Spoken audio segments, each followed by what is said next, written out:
The Bible says he's a king of the Jews. He's a king of Israel. He's a king of righteousness. He's a king of the ages. He's a king of heaven. He's a king of glory. He's a king of kings. And he is the Lord of lords. Now that's my king. Do you know him? No means of measure can define his limitless love. Well, he's enduringly strong. He's entirely sincere. He's eternally steadfast. He's immortally graceful. He's imperially powerful. And he's impartially merciful. Do you know him? He's God's Son. He's a sinner's Savior. He's the centerpiece of civilization. He's unparalleled. He's unprecedented. Well, he's the loftiest idea in literature. He's the highest personality in philosophy. He's the fundamental doctrine of true theology. Do you know him? He supplies strength for the weak. He's available for the tempted and the tried. He sympathizes and he saves. He heals the sick. He cleanses the lepers. He forgives sinners. He discharges debtors. He delivers the captives. He defends the feeble. He blesses the young. He serves the unfortunate. He regards the aged. He rewards the diligent. And he beautifies the meek. Do you know him? My king is a key of knowledge. He's a wellspring of wisdom.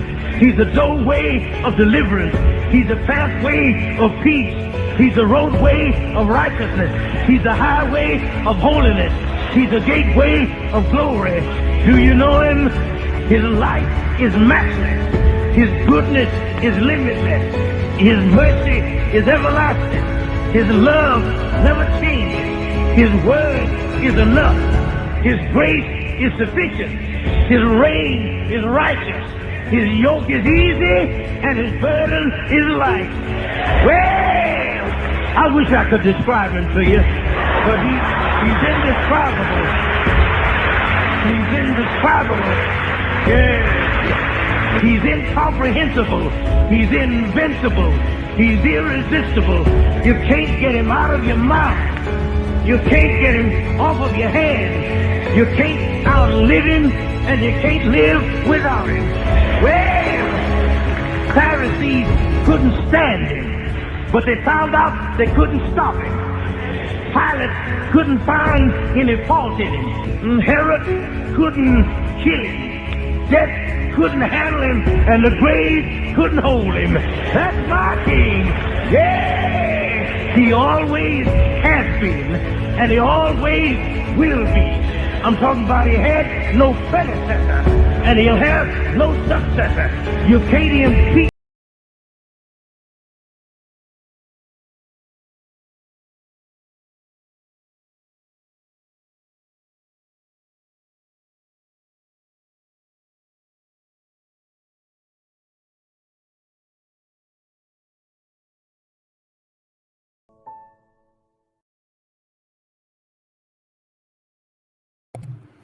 Amen. That's my king. Welcome back to Kevin's Biblical Discussions. It says I have 4 viewers. John Maddox is also doing a stream. I wasn't aware that he was going to be doing that. So I'm joined today from Sal from Evidence and Reasons. Hello, Sal. Hello. Thank you for having me on. Yeah. So I wanted to have a nice discussion about, creation and maybe some good scientific evidences to believe that God created everything. And so why don't you just, open up by telling us a little bit about yourself, maybe your background, where you come from. Yes, I'm a young Earth creationist. I used to be a theistic evolutionist, then became an old Earth creationist, then a young Earth creationist. So it's been a long journey, most of my life as an old Earth creationist. I'm an independent molecular biophysics researcher.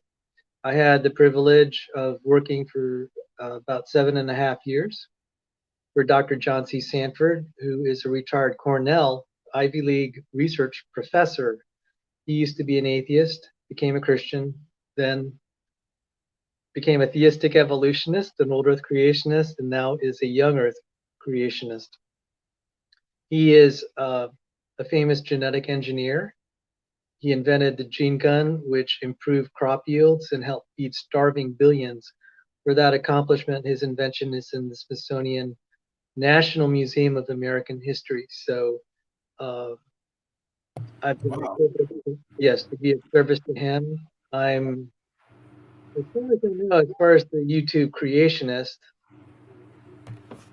that is in the YouTube sphere, I may be one of the few, if only, that have published in secular peer review, and particularly in one Springer Nature reference work that is actually critical of evolutionary theory, and it's on university library shelves now.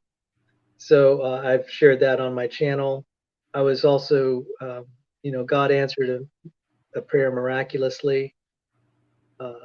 I prayed that some of my work would get national attention. It got international attention in 2005. Awesome. Life story is on the cover, in the cover story of the prestigious scientific journal Nature, April 27, 28, 2005. I don't know why it's listed under two separate dates. If you Google it, you'll find it. Who has designs on your students' minds? So there I was a young Earth creationist. I was on the cover of the most prestigious scientific journal in the world. Some people were pretty upset about that. So I nearly left the Christian faith 20 years ago. I was not, 22 years ago, I was not very happy with, the questions I started to have and the doubts. I think people can go through that. My dad was dying. I was praying, and he didn't get healed. And I said, Lord, am I just praying to a brick wall? It'd be kind of comforting to hear you speak audibly or work a miracle. I think that'd be reassuring. And on some level, I really didn't have I had not much reason to cry and complain, because he has answered prayers, and I have seen God's hand. So this is kind of a natural thing. And Right. I was really not happy with my treatment in the church. If you express doubts, you were vilified for them rather than being comforted and try to have your questions answered. So there are certain circles, there's certain people in Christianity that are very authoritarian rather than consoling. Right. And I've unfortunately found out now that, I'm much older now and wiser about how things go. I found out that one of the number one professions chosen by sociopaths is, in addition to choosing to be CEOs or lawyers, it's pastors. Some of Why these is that? pastors, Why is that? Did they do a study on why that is, or? yeah, they did a study and they ranked the top 10. They didn't say why that is, but if you think about it, there are a lot of people that are just in dire straits. Someone comes along saying that he speaks for God and he's going to help solve your problems. And if you have a lot, nothing to gain. I mean, if you feel like you have everything to gain and nothing to lose, they'll just attract a following. The other thing is, you'll see it in the New Testament. Paul started a church. He started lots of churches in the New Testament. And in Acts chapter 20, God told him that after his departure, savage wolves would come upon the church of Ephesus and not spare the flock. And this has been the case throughout Christian history. And I just shake my head. It's like, Lord, why? And you look at Deuteronomy chapter 13, it says God's going to allow false prophets to arise among his own people. And you think, God, why don't you just kill them? You can dispose of them just like that. And he said, well, the Lord your God is testing you to see whether you love him with all your heart and all your soul. So kind of maybe the most straight answer is Deuteronomy 13. God is testing his people. Yes. And that's really sobering. I mean, Faith must be tested, right, Sal? yeah, that's really sobering. So I'll see these guys, it says that,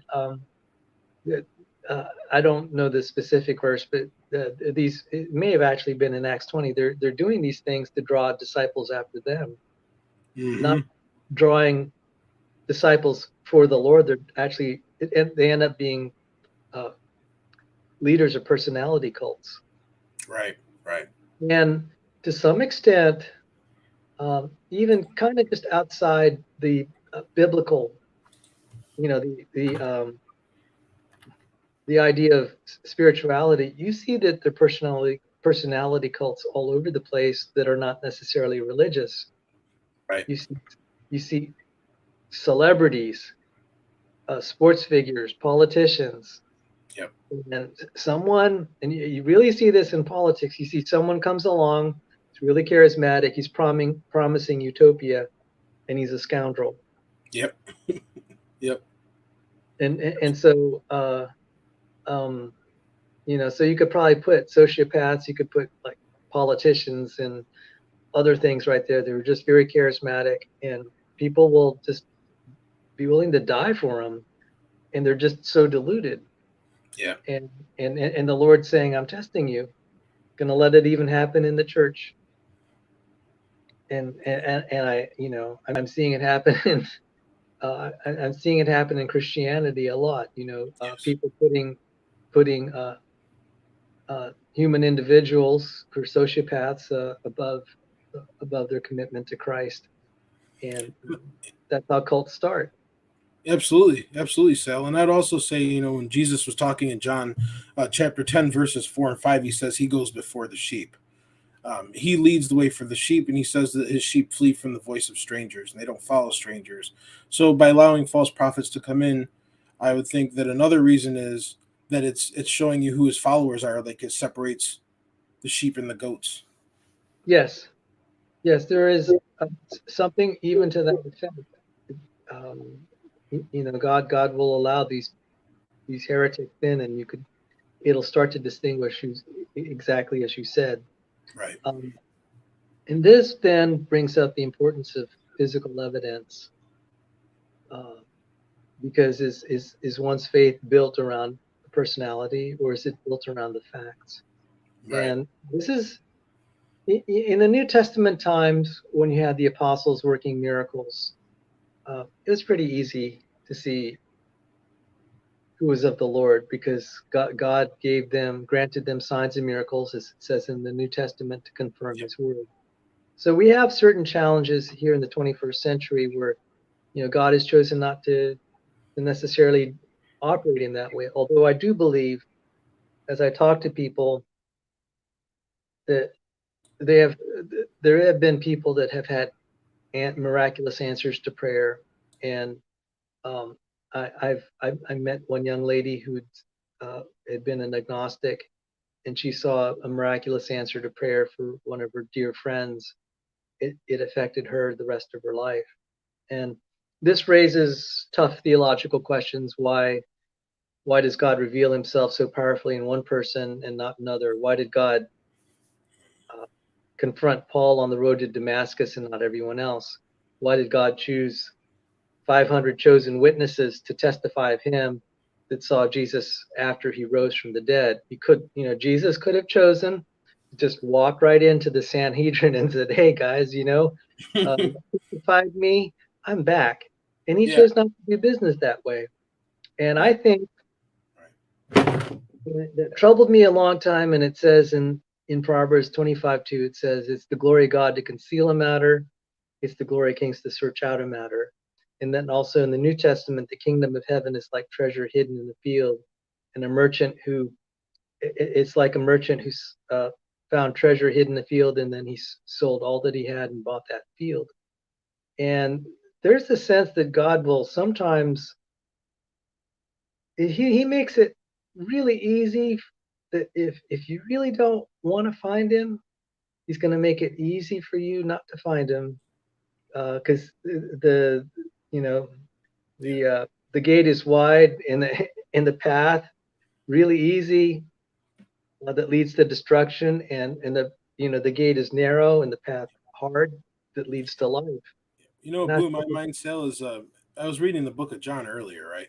And when Jesus took the few loaves and the fishes and He started feeding the great multitudes, After they had seen that, right, they had baskets and baskets full of leftovers, and they're questioning him about being Messiah and say, Lord, what sign will you show us?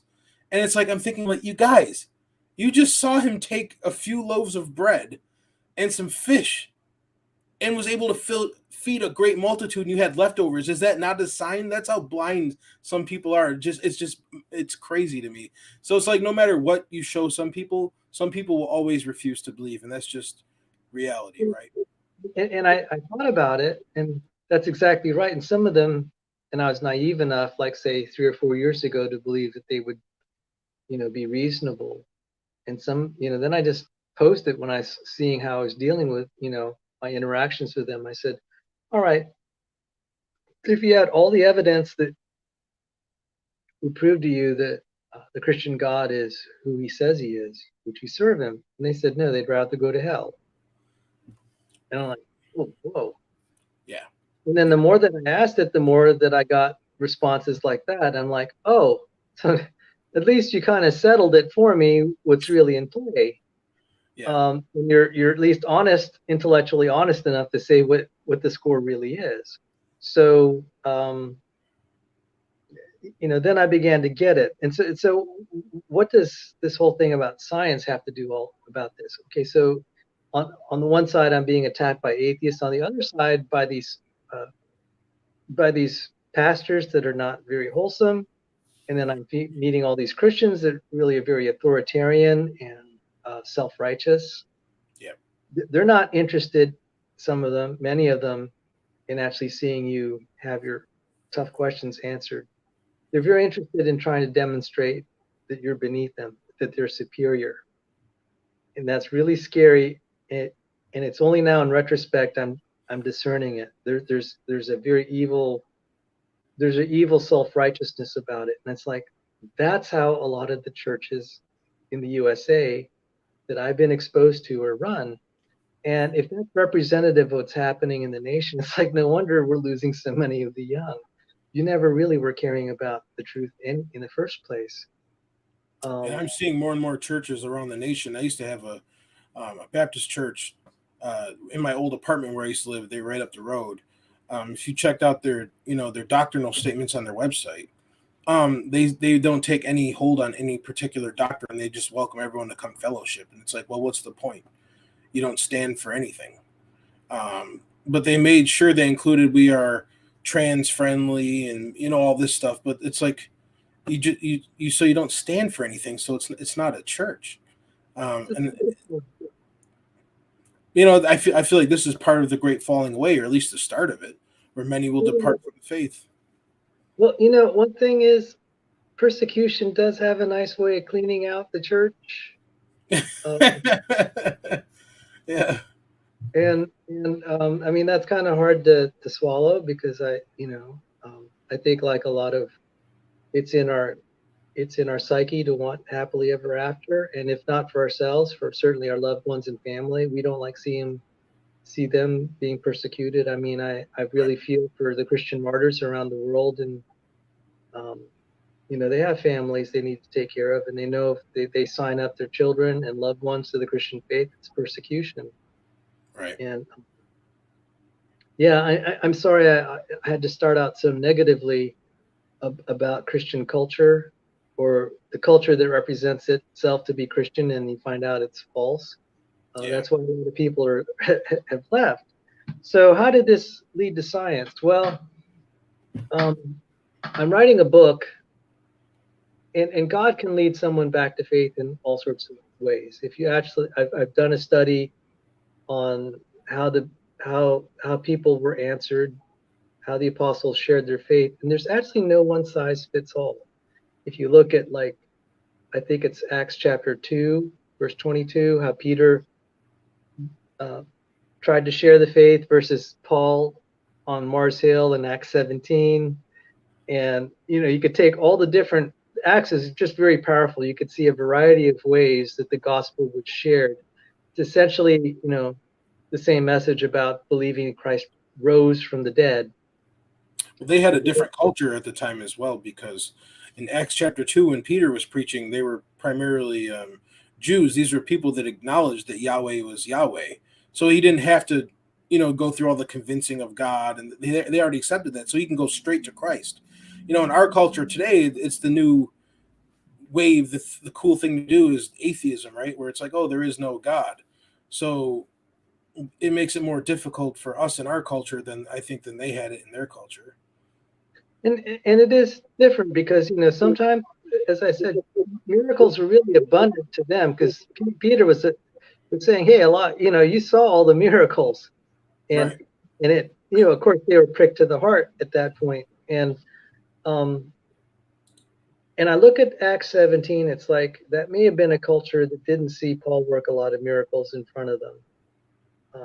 And what do you do in an environment like that? Well, God has a way of revealing himself. So that starts to lead to science. Yes. And so what happened to me, as I said, Lord, I had bouts of agnosticism. So the first thing I did, I said, well, I was reading the book of James. It said, if you don't have faith, don't even expect, if you're a doubter, don't even expect God to answer your prayer. And I'm like, well, that's kind of hard now, because I'm doubting and I'm having to ask you, Lord, to heal my faith.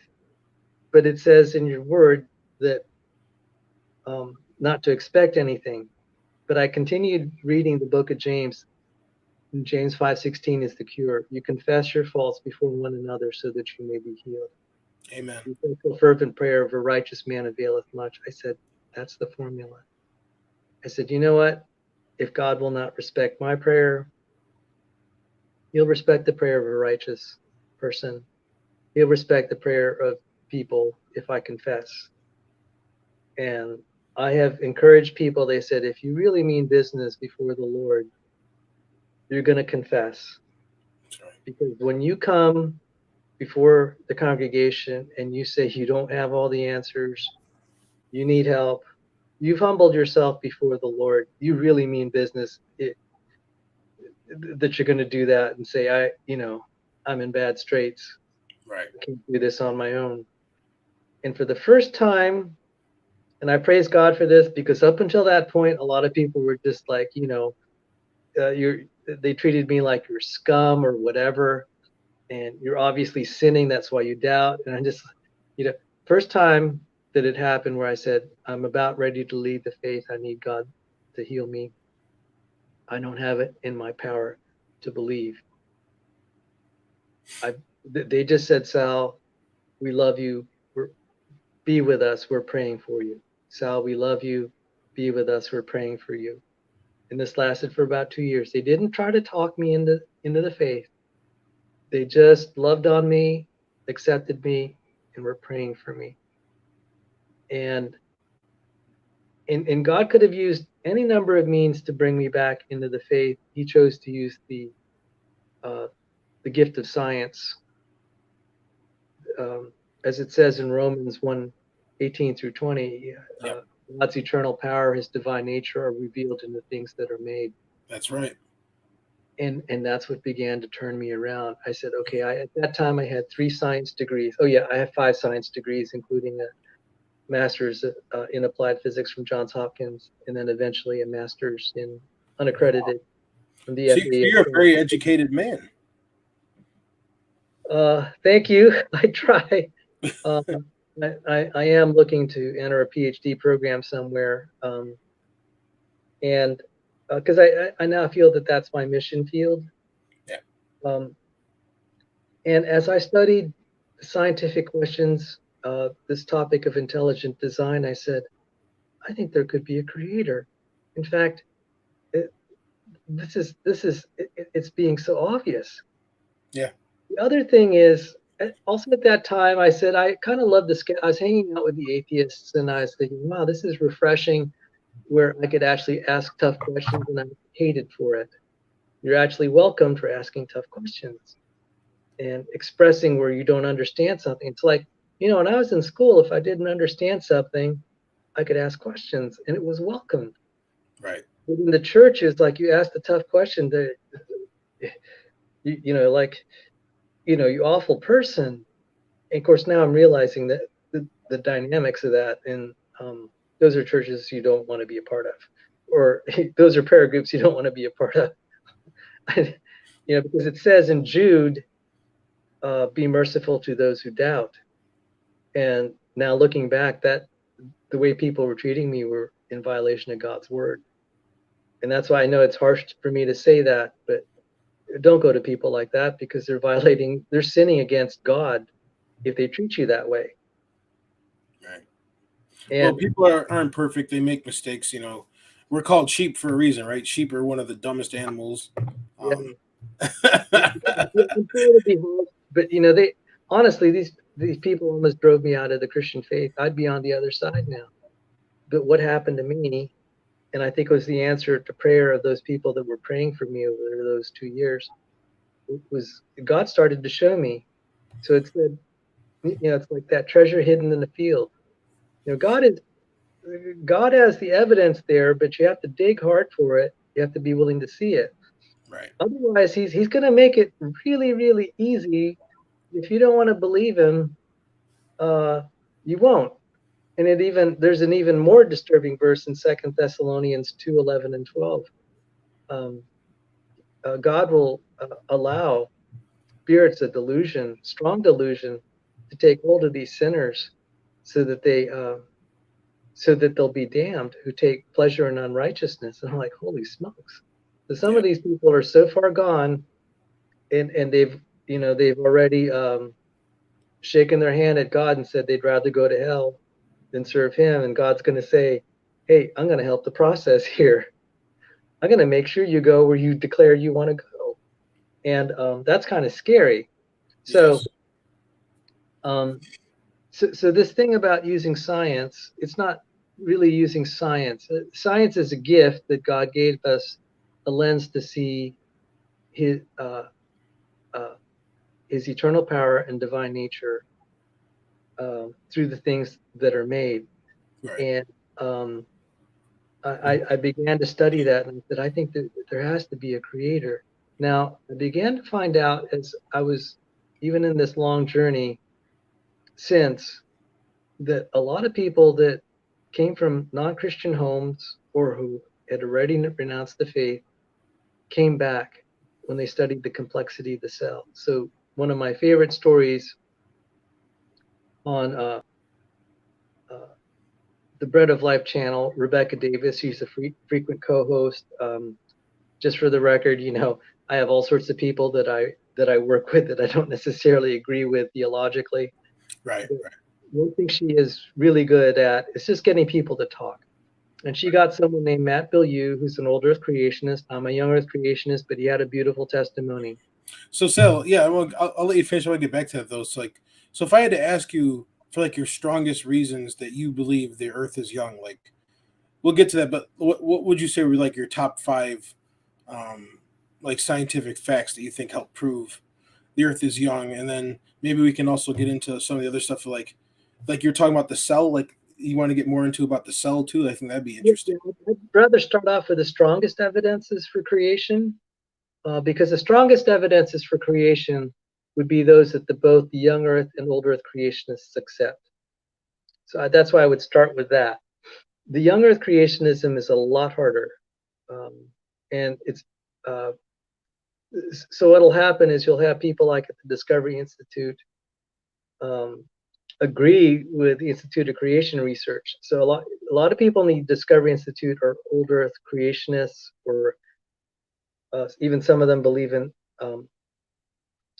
universal common ancestry, which is very much a major claim of evolutionary theory, but they'll believe God had to do something to make it happen.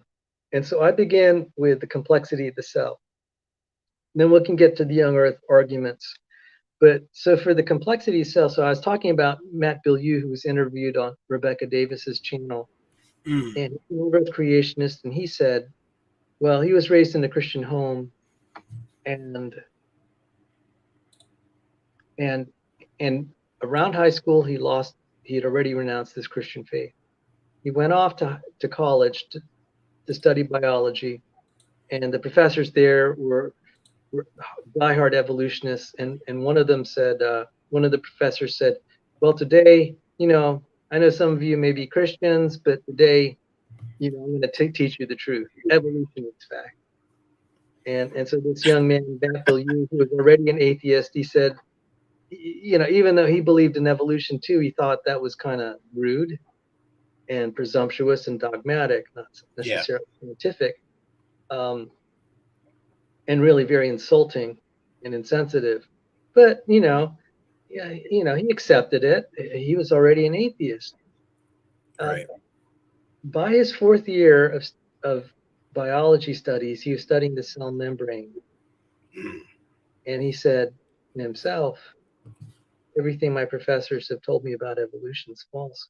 Only God could create something as complex as this." 6 months later, he rededicated his life to his Lord and Savior Jesus Christ. He went on to seminary, got married, and is now a defender of the Christian faith. Granted, he's an older creationist, but when he gave his life back to the Lord, his Lord and Savior, all the angels in heaven rejoiced at one repentant sinner. And I've heard this story play out. There was an origin of life researcher named Dean Kenyon. He may have already been a Christian, but he wrote the top book in abiogenesis at the time, graduate book. Now this was like in the 60s or 70s, which is some time ago. And we didn't know as much as we know now about the complexity of the cell. And he was given a book by his students, by A.E. Wilder Smith, Cybernetic Approach to Evolution. And he said over a course of 5 years, he said this is too complex. It's not a natural chemical reaction for life to spontaneously arise. And he said the best explanation is intelligent design. And then there's Fazel Rana, who is a old Earth creationist. He was raised in an agnostic home. He was a non-believer. He became he got his PhD in chemistry and biochemistry. His postdoctoral fellowship was studying the cell membrane. And then he realized, he said, everything we're hearing from the mainstream about abiogenesis is false. So the cell membrane, is that like the outer part of the cell, like the wall? Yes. Okay. Yes. So, and we could show, like, if I could find some clips of it. I don't have them immediately handy, but when they studied this, no, that was a great question. So let me just try to reorient a little bit. Maybe I could show you some things about the cell membrane. I have to dig up some videos, but he Fazel Rana was like, yeah, only God could make this. And that story plays out over and over. Now, I need to share something interesting. I said, okay, you hear a lot of the creationists talk about dinosaurs and about chimp human ancestry. What I'm trying to take an inventory, what things have caused people to become believers? And the thing that has helped has been studying the complexity at the molecular level. I mean, this would be a very interesting thing. Go ask people that, had either had bouts of agnosticism or were agnostics or atheists, and find those that were persuaded by a scientific argument. Find out how many were persuaded by some of the typical creationist arguments about dinosaurs or chimp human ancestry.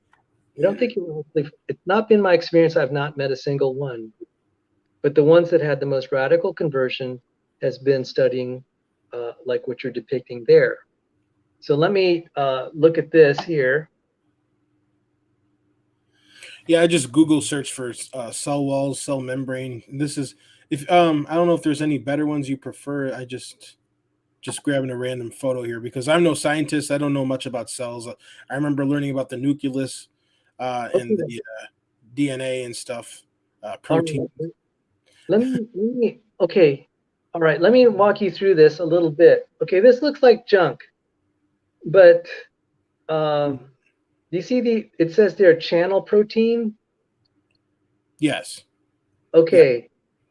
This is where you know what will sometimes, and I got to point this out, sometimes the way God will try to prove something to you, it's not through anything exciting or anything glamorous. I mean, you look at this, it's like, oh, that, especially kids are kind of be turned off by that.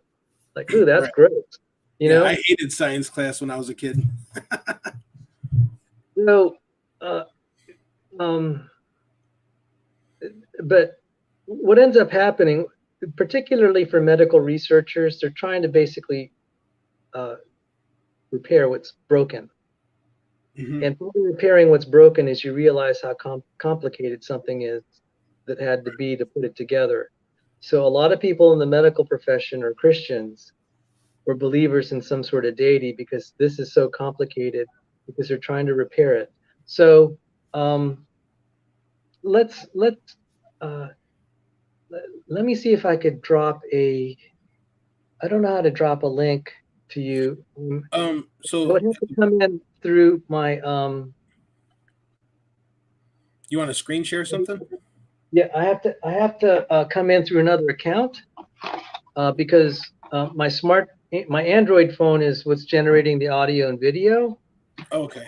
If I come in through my other account, I can start dropping links in the private chat, and then you could play them.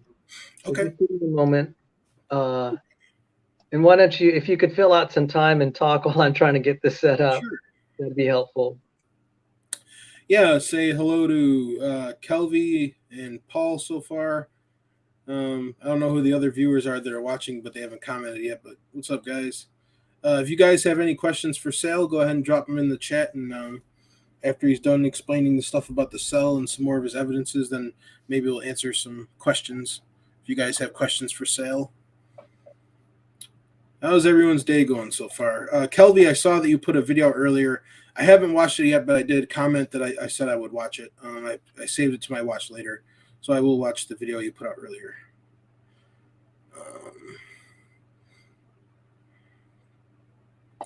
What's this? In the nucleus arc, 2 DNA strands, 2 commandment tablets. I don't understand what you're talking about, Kelby.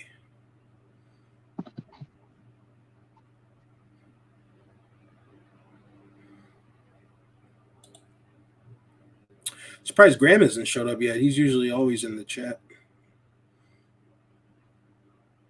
Right, you'll see another login, and that's me. You actually don't have to bring that other guy in to the stream. Okay. What will happen is when I share my screen or I drop things in the private chat, they'll be accessible to you. But Yes.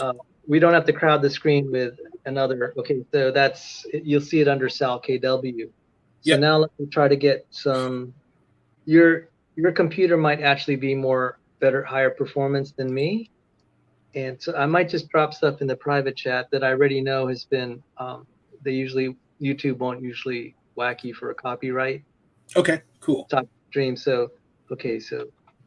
So you're going to share, was it videos? Yeah. Okay. So this is the potassium ion channel. So that earlier diagram you showed, it said a protein channel. And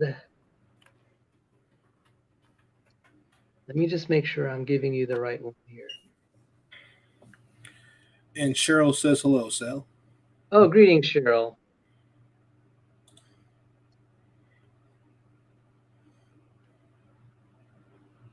Okay, so this is just 2 minutes. And I'm going to drop it in the private chat. Okay. If you could play it for the audience. This is, okay, so how do I know that this is good? I've challenged evolutionists to explain the origin of this in terms of, slow gradual processes.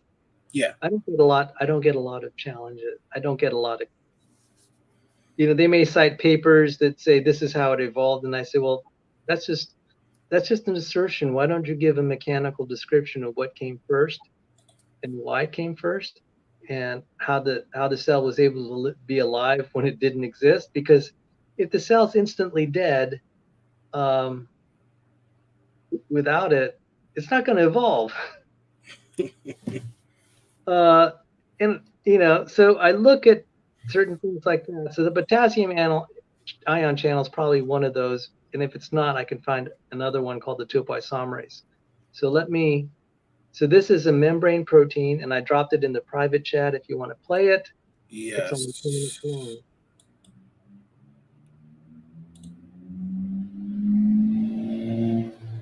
Oh, there's an ad. Hold on. I'm gonna let the ad go, and I'm gonna pause. I will share that.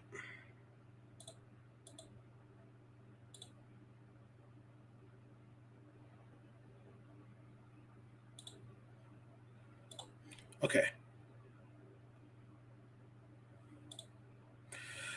All right, so I'll let this play. And Sal, did you need to interject at all while it's playing, or did you want me to just let it play? Okay, let me just interject right now. Your nervous system will not work without potassium ion channel. Okay, so you're virtually dead without this. So we can roll it. Okay. The bacterial potassium channel is a multi-pass transmembrane protein in the plasma membrane.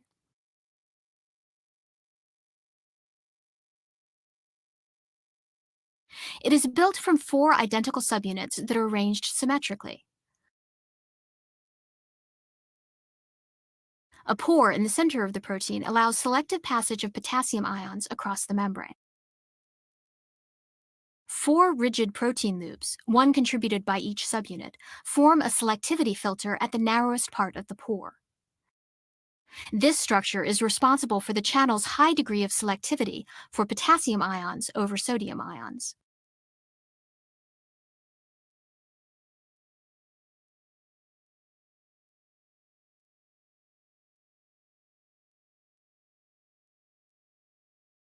In this selectivity filter, carbonyl groups line the walls of the pore.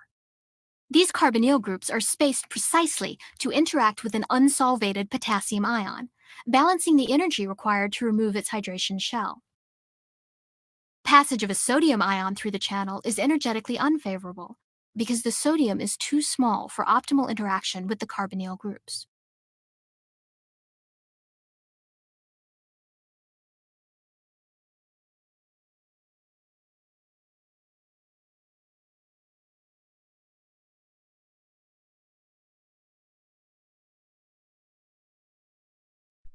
That was it.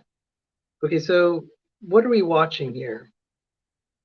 For those who are even reasonably mechanically minded, you look at a car, how all the parts have to fit just right. Okay, so even like a nut and a bolt, if the nut's too small, that bolt's not going to fit in it. If it's too big, it's not going to connect. It's too loose. Right. It has to be just right. And potassium ion, it's like it's easy to make something that fits just right. It's like, yeah, right. Try making a nut and a bolt without the manufacturing process to get the threads just right. At the atomic level, inside the cell, the precision fit is on the order of fractional atomic radii. We are not able to build anything that precise. This illustrates why most random mutations are going to be damaging to the cell. Because everything fits. And I can't, I get a little mad at some creationists that it's like, please study a little bit of this more carefully. You're just citing all these studies. You could just appeal to simple geometry. And that's what I'm doing now. You'll begin to understand why most random mutations will break things, because it just breaks the geometry. So this is just like going to a car, and you're randomly going to change the geometry of the parts. Okay. So Kelvin Quayle in the chat has a question for you, Sal. He says, so is this about internal cell communication in the cells?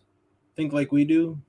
Okay, so what we saw was the bacterial potassium ion channel, and eukaryotic organisms like humans, who are not bacteria obviously, have potassium ion channels too. And in like our nerve cells, the potassium ion channel is important for communication between cells. Now, the bacteria uses the potassium ion channel for other things. So it is a communication. Now, internal communication is also done in the cell, and I could show you one of those. And I you know, there's, I don't know if you heard of Jackson Wheat. I have not. Okay, he's an evolutionist I had a discussion with, and he said some unflattering things about me in his book with James Downard. And I could say some unflattering things about his views. I was trying to point out the difficulty of kind of the internal communication. Really, it's internal transport inside a eukaryotic cell. And I was saying, how did that evolve? He said, oh, things just kind of leaked in and out.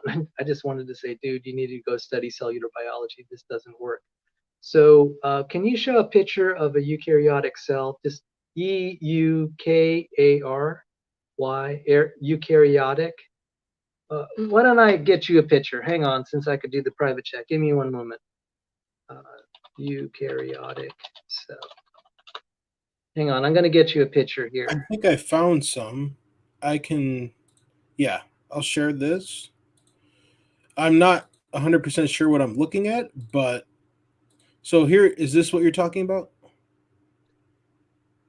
Yeah, one of them will say eukaryotic, the other is prokaryotic. So look at one that says, let me see if I could drop a link in the private chat for you. Okay, no problem. And this is devastating for evolution. And I keep trying to tell the creationists, start studying at the cell. Why am I going to the cell level? Because this is where I never lose when I argue this. You know, you look at your favorite YouTube evolutionists, they don't want to challenge this because it is, I know it's going to get them. So this is kind of what's, you know, they know if they debate me, this is where I'm going to go, and they're not going to have an easy time. So we have this, a bacteria have the architecture on the left, the prokaryotic architecture. And I'm sorry for the technical terms, but this is, you know, this is going to be science. It's going to be boring, but it's factual. What do we know about facts? They tend to be boring, right? Well, I mean, it depends, right? Some people are more interested, but yeah, I think this is important. I don't care if it's boring or not. So Exactly. See, the road to sometimes, you know, one of my favorite passages in the Bible, probably my favorite passage, is Luke chapter 3, the genealogy of Jesus. And I remember when I was going through my doubts, I said, Lord, this is so boring. It all reads like a long list of facts. And I heard myself say that. I'm just like, oh my goodness. If this reads like a long list of facts, then the Bible's factual. It's real. It may not, there might be passages like that that are unexciting, but this is telling you it's true. And I'm like, wow. That started to bring healing to my faith. I said, this isn't an emotional thing. This is factual. So let's look at this here. And it says there, I don't know if you can read, it says nucleus. I don't know if you could zoom in to the eukaryotic cell. It says nucleus. See if you could zoom in. So kind of in the center there is kind of, it's a compartmentalized layer, and they call it a lipid bilayer, but that's really just kind of the packaging, the outer packaging. And that outer layer has, scroll to the right a little bit if you can.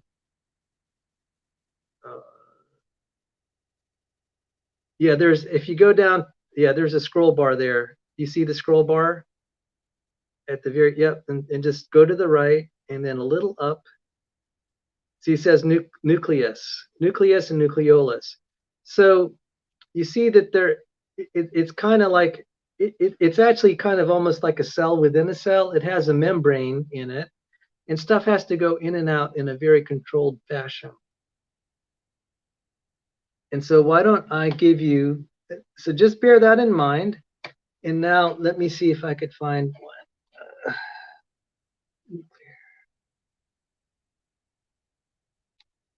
I'm going to drop in a video, see if I could get one that's good. And I showed this in a debate. The other guy was just kind of like, oh, wow, that's pretty good. Just like, well, yeah, because I was saying, why don't you tell me how that evolved? Because if the parts are missing, you're dead.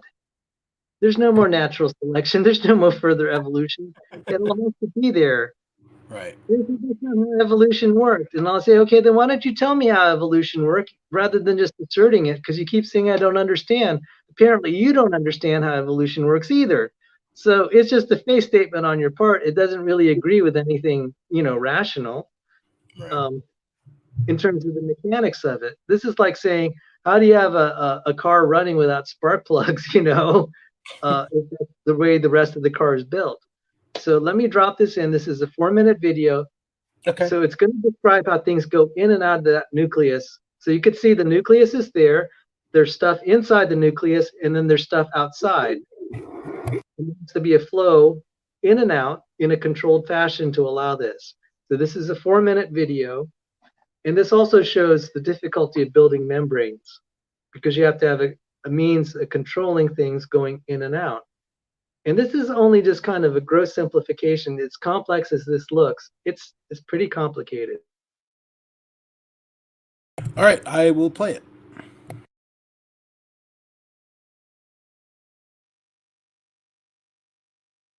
Are the only channels through which small polar molecules, ions, and macromolecules can travel between the nucleus and the cytoplasm. By controlling this traffic, the nuclear pore complex plays a fundamental role in the physiology of all eukaryotic cells. Most proteins and RNAs are too large to move through the complex by passive diffusion and must move by an active process in which appropriate proteins and RNAs are recognized and selectively transported in a specific direction. Let's consider proteins imported from the cytoplasm to the nucleus. Only a subset of proteins can enter the nucleus, and they are allowed in by virtue of having specific amino acid sequences called nuclear localization signals. Nuclear localization signals typically consist of 1 or 2 short segments of basic amino acids. Nuclear localization signals are recognized by nuclear transport receptors called importins, which carry the cargo proteins into the nucleus. With its cargo attached, importin binds to specific nuclear pore proteins in the cytoplasmic filaments. By sequential binding to more interior nuclear pore proteins, the complex is translocated through the nuclear pore. At the nuclear side of the pore, the complex is disrupted by the binding of a protein called RAN to importin. RAN carries a molecule of GTP. This binding changes the conformation of importin, which then releases its cargo protein into the nucleus. The importin RAN complex is then re-exported through the nuclear pore. A protein in the cytoplasm called RAN-GAP, for GTPase activating protein, stimulates RAN to hydrolyze its GTP to GDP, an action that triggers RAN to release importin back into the cytoplasm. RAN plays a key role in protein import and export. Note that while RAN is bound to GDP, it cannot disrupt the binding of importin to a cargo protein. In an action that prevents the depletion of RAN from the nucleus, the RAN GDP formed in the cytoplasm is transported back to the nucleus by its own import receptor, a protein called NTF2.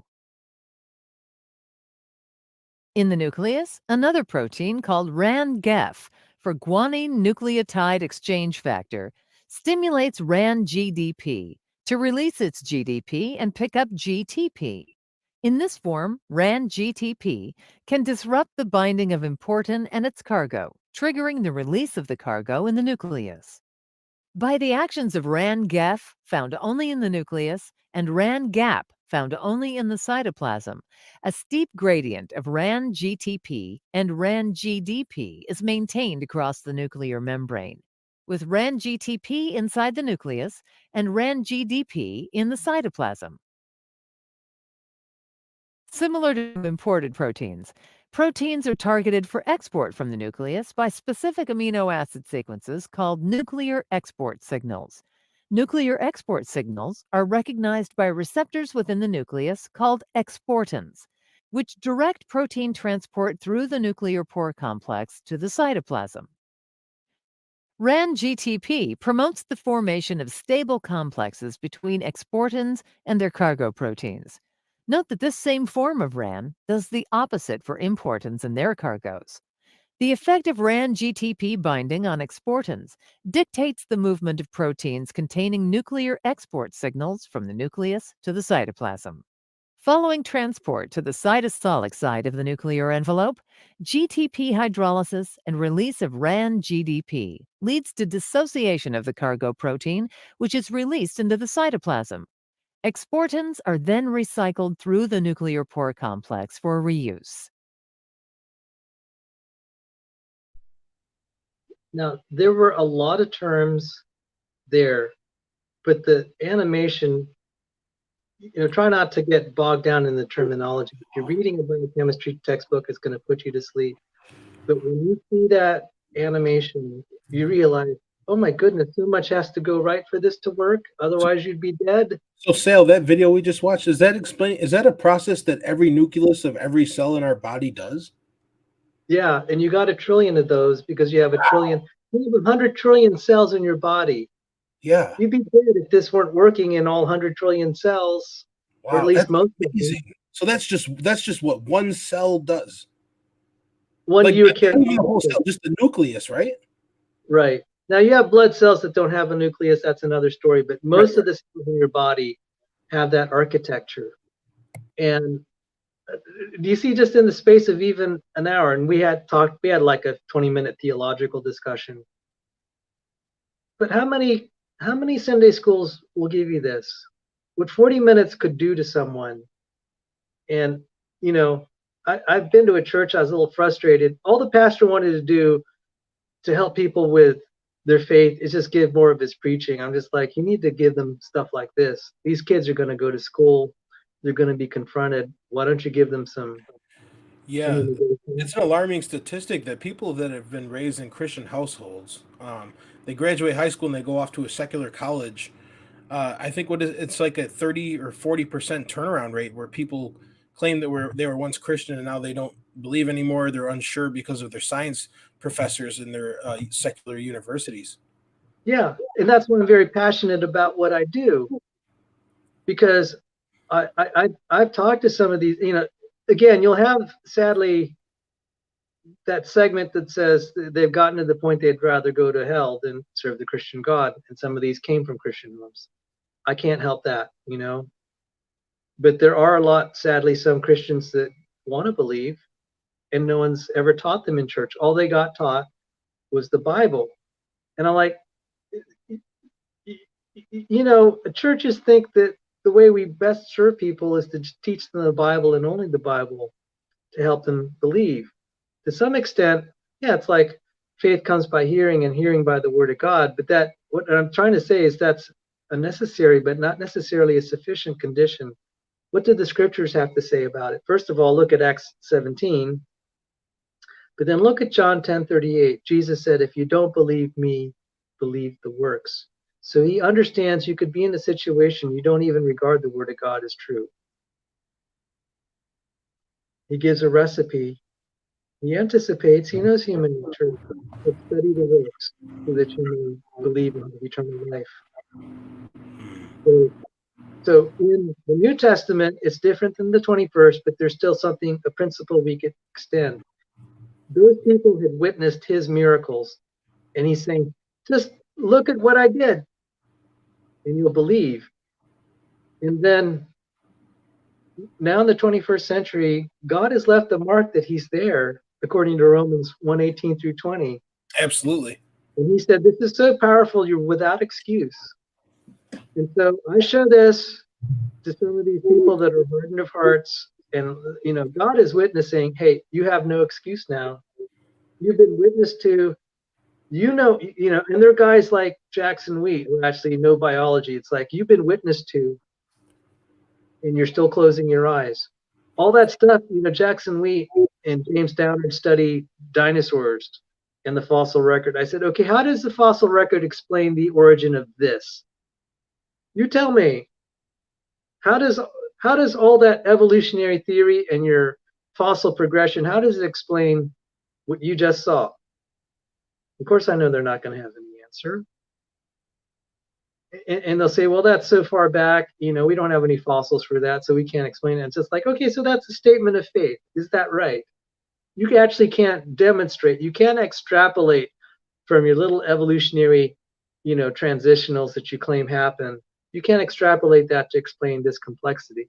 And so that's what people like Matt Bilyeu, who lost his faith in high school, went off to study biology. By his senior year, he began to study stuff like this. He said, only God could make this. I'm rededicating my life to my Lord and Savior, Jesus Christ. And that's what happens when you're confronted by facts. Yeah, amen. So, Sal, I've seen videos where they say they've found remnants of blood cells left in T-Rex fossils. Now, I've heard atheists have an objection to it, where it's not actually a red blood cell, but they say it was the what do they call it? Leftover from blood, the plasma, or whatever. Yeah, I don't know. You know what? You asked about okay, so what I just showed is the easy argument for some level of creation. So the old Earth creationists and the young Earth creationists will agree here. It's like only God can make that. So I'm not trying to make this an atheist versus Christian debate. Young Earth creationism has to contend with the old Earth creationists, which means they're, by and large, I view them as brothers in Christ. There are some Jewish old Earth creationists that sadly don't accept Jesus as their Messiah. But by and large, it's not an atheist versus theist debate. It is really a question of the chronology. What is the history? And so this is a much harder nuance. And even I, as a card-carrying young Earth creationist, will say this is a harder debate. I can't present slam dunk arguments like I just presented here to criticize evolutionary theory or abiogenesis theory. It is a much harder fight. And so I just want to, and I try to warn the young, I said, don't take this lightly. You may have an easy time criticizing abiogenesis. You might have an easy time showing that this can evolve, but we just saw with the nuclear import-export, it's going to be a battle. You're going to be up against people with their A game who are also Christians, and that means I take that to mean, yeah, they don't read the scriptures the same way that I do, but they have a reverence for God being a creator. And a lot of them are just speaking from their scientific conscience. And I'm like, yeah, I get that, because I was an old Earth creationist. So one way to understand, what I try to say is that unlike abiogenesis and evolutionary theory, they're actually credible arguments in favor of an old universe. I didn't say that they're right. Right. But it's much harder to defeat. So you first got to respect it. So what were some of my 5 top arguments? Okay, let's just make it a little bit less of a challenge. How about just saying, is human life recent? So you read the book of Luke, chapter 3, and Matthew, chapter 1. You'd realize that a literal reading of those passages suggests that humanity is young, that we all descended from Adam and Eve, roughly 6,500 years ago. I mean, if it's less than 10,000 years, that's still close enough, right, for most people. Yeah. And so I worked for John Sanford, and he came up with the theory of genetic entropy. And that means with each generation, our genome's deteriorating. Right. I heard, is this something like every new generation accumulates 100 new harmful mutations? New mutations, yeah. And you saw the problem of geometry there. The reason why most mutations at best would be neutral. It's just like if you take even something simple as a nut and a bolt and you randomly mutate the geometry, it's not going to be good. You hope it just has has a neutral effect, but you're not going to make it. Most random changes are going to just make it worse. You can't really And I tried to point out, just start with a bolt. Can you evolve it in gradual steps to be a nut? Or can you take a bolt and evolve it to be all the parts of a car? And that was a talk I gave at the Creation Research Society. I said, guys, it's so obvious that there's no common descent from a single ancestral protein / gene. Because just like the parts of the car, you can't take one part and get it to evolve into a fuel tank, a tire, a piston, a spark plug, and a radiator, or any other parts. There's just no common answer, because when you vary the geometry of something that's functional, it's going to be dysfunctional. So when you asked about the 100 mutations, you're affecting the geometry of what they call the 4D nucleome. So a lot of people don't realize that DNA. Can you explain what that is, Sal? Yeah, sure. You can imagine that humans develop from a single embryonic cell, one cell. And that cell ends up splitting and becoming all the parts of your body. So there are roughly 300 classification schemes. They'll say like there are 300 cell types. There could be thousands depending on how you decide to classify. So like the cells in your cornea in your eye, in your lenses, they're different cells than the cells for your bones or your teeth or your skin or your hair. Yeah, in your heart, they call it myocytes, I think. Your blood cells are called erythrocytes. You have liver cells. You have the reproductive cells. You have nerve cells. And you have whole varieties of these cells. How can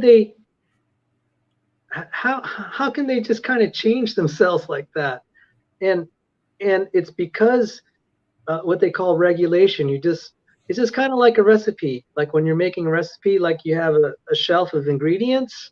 Right. And if you want to cook stuff up, it's like, I'll take a few of these ingredients, I can make a cake. I could take this set of ingredients, I could make a soup, et cetera, et cetera. And so being able to what they call the process of differentiation, where you make one kind of cell type versus another from a common ancestral cell, from the embryonic cell line, it's a process of regulation. And to accomplish that, your DNA is actually like a scaffold. If you've seen people who are working like on building a house, they get up on scaffolds. Right. The DNA actually serves as a scaffold or a parking lot for molecular machines to be able to do this regulatory process. Ah.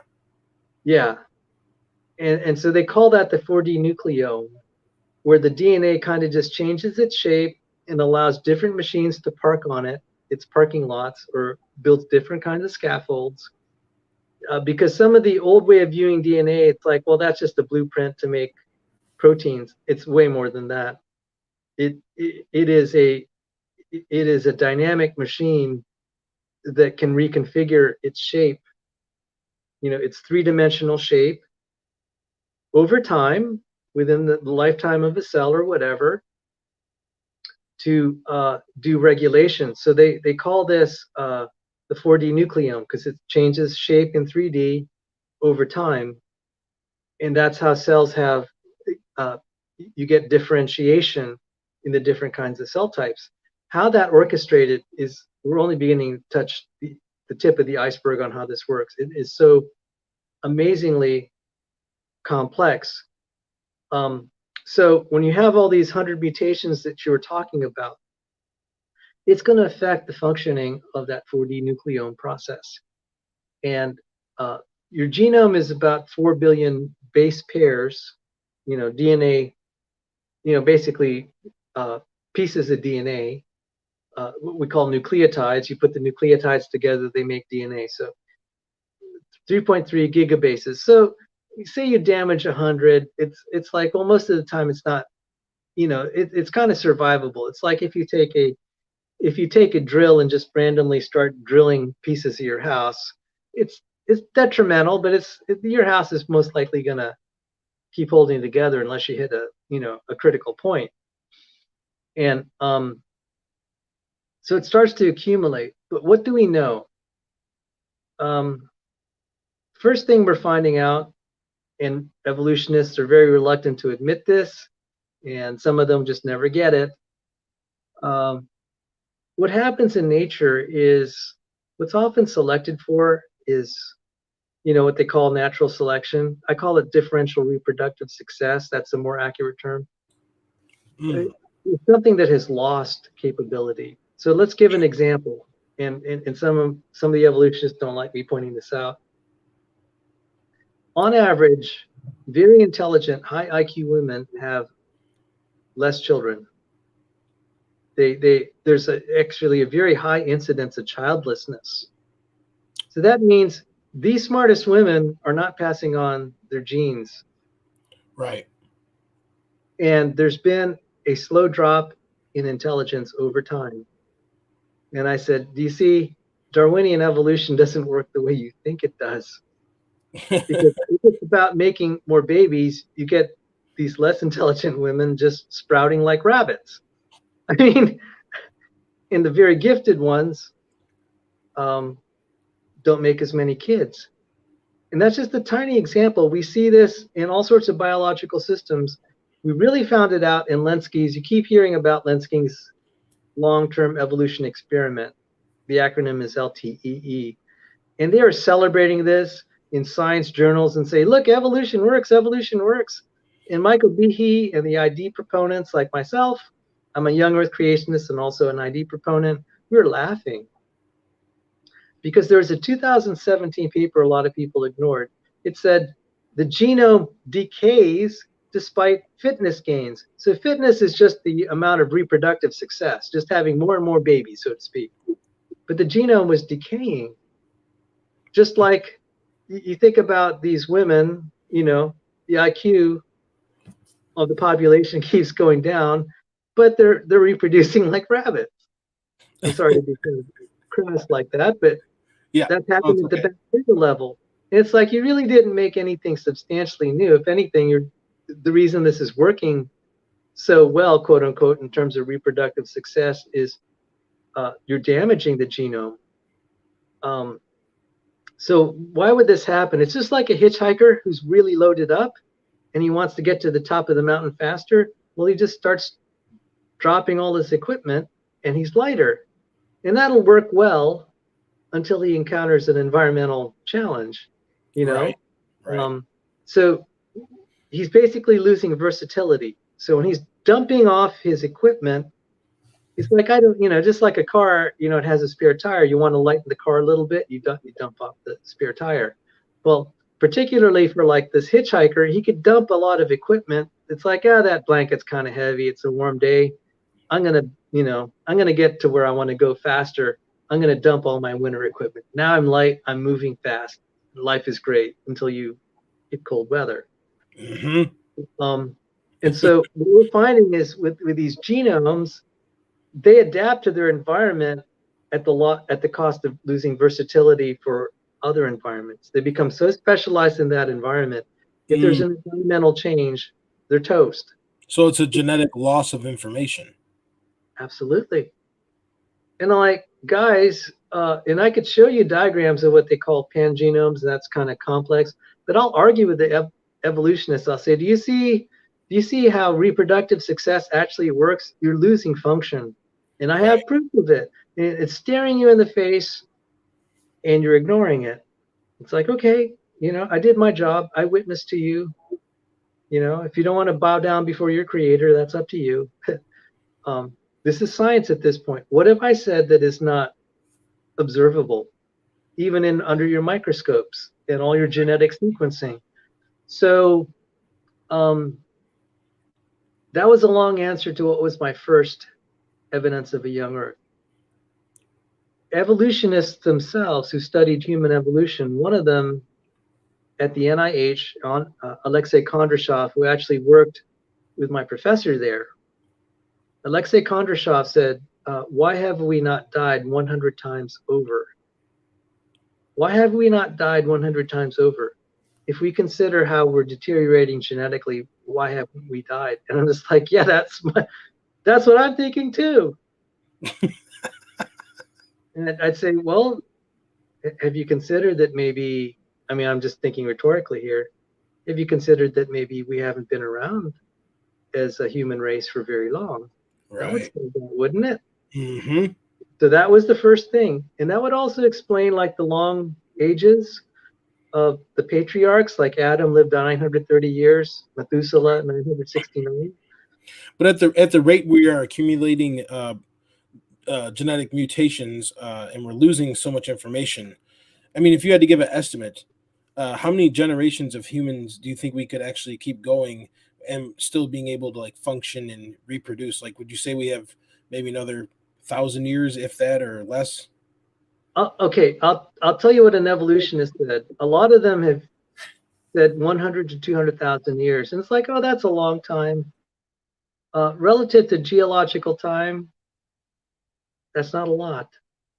We will not conquer the universe in that time, and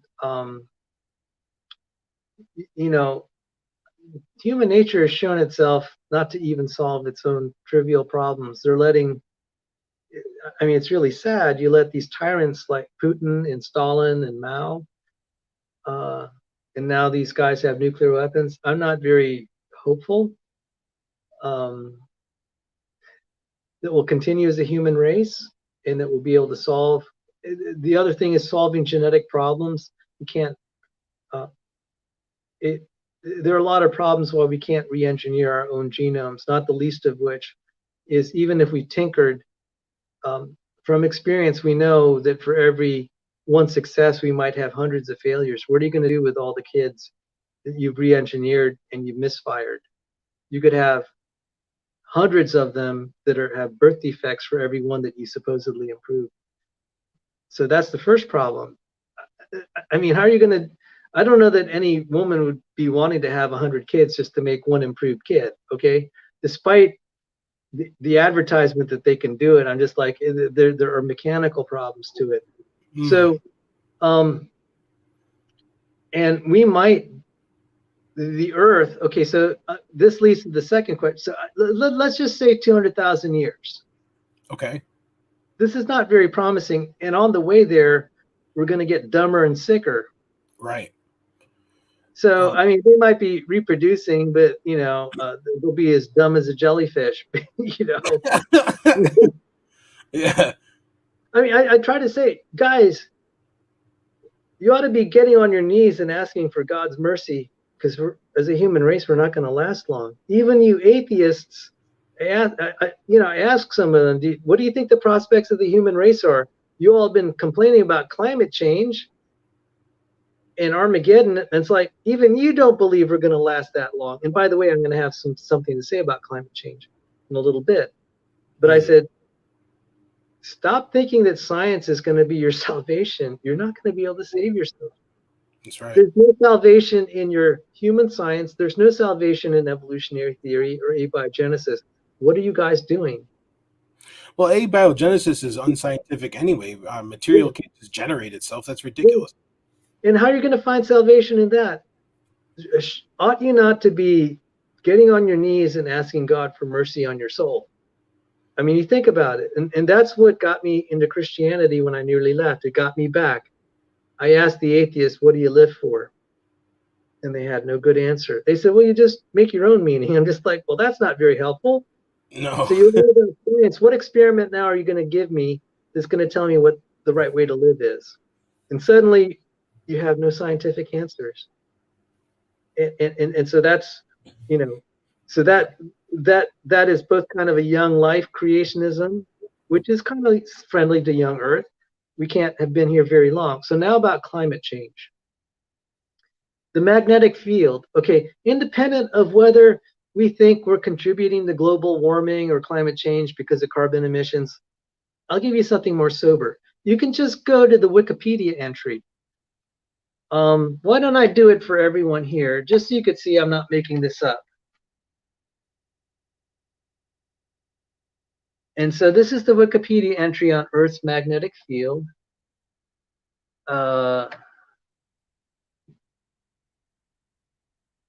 Okay, let me just make sure I got the right one. Hang on.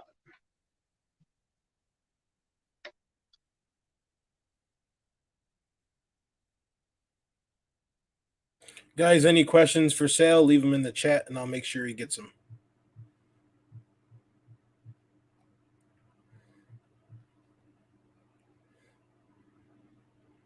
I'm trying to find something here where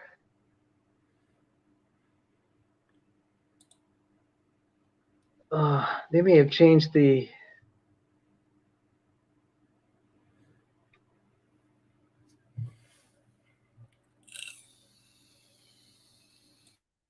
Okay, the Wikipedia entry.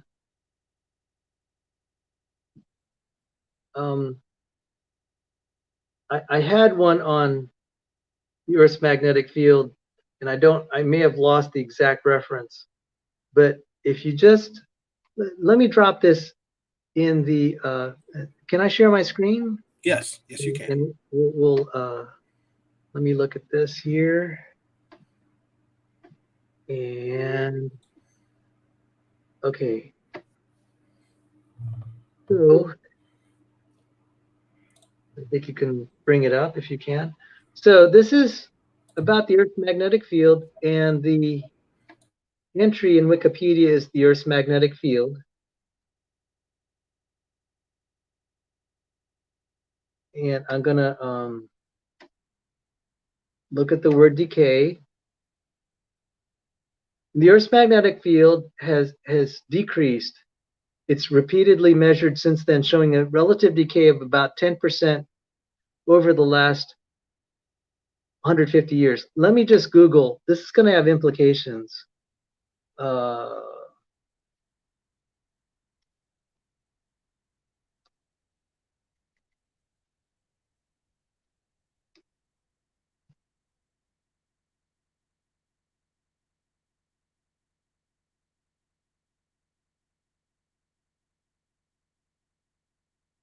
No, I think they removed it from.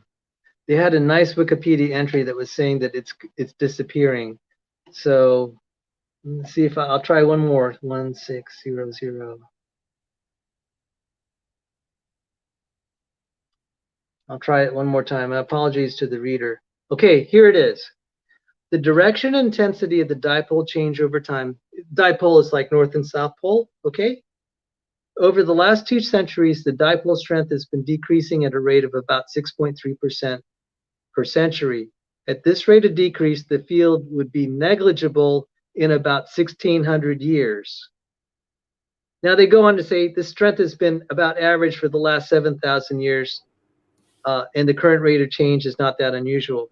There is a flaw in that assertion. They actually don't have direct measurements for the last 7,000 years. There's circular reasoning there. But what we have had direct measurements for is showing it's decreasing by 6.3% per century. At that rate. So 6.3% every 100 years. Yeah. Okay. And it's saying there'll be no magnetic field in 1600 years. It was like, you know, and they're trying to reassure us. It's like, well, we know that it's been around for 7,000 years. It's like, no, you do not know that. We didn't even start measuring it before like before the 1800s. So this is a serious problem. Right. So this is evidence for a young Earth, because you'd have to have, at that rate of decay, you'd have to have absurdly high levels of magnetism. And with that change, as this decrease is really going to actually release a lot of energy, you'd have a molten Earth. And Sal, is there any way to prove that that rate of decrease has always been that number, the same, that percentage? No, but I'm going to tell you what I tell people. I said, do you want a testable prediction? He said, you're all about science and observation. I said, this is a testable prediction. Right. You may not be around. I mean, I could be mean and I don't say this. I said, you could be burning in hell at this point. But yeah, absolutely. In about 1600 years, civilization will know if the magnetic field is gone. The magnetic field, a little bit complicated. Gravity keeps the atmosphere on our Earth, okay, because it helps it. But if the solar wind hits it so hard, just like, we can throw things at what they call escape velocity, and it's never going to come back to Earth. The solar wind can hit parts, molecules of the atmosphere so hard, it just gives it escape velocity and it's gone forever. The magnetic field helps steer that solar wind in such a way that it doesn't do that. The mechanics of that are a little bit complicated. But without the magnetic field, universally, all geoscientists said we'd be dead. So we may not. You want a testable prediction? One, if you don't accept Jesus Christ as Lord and Savior, you're going to face him on Judgment Day.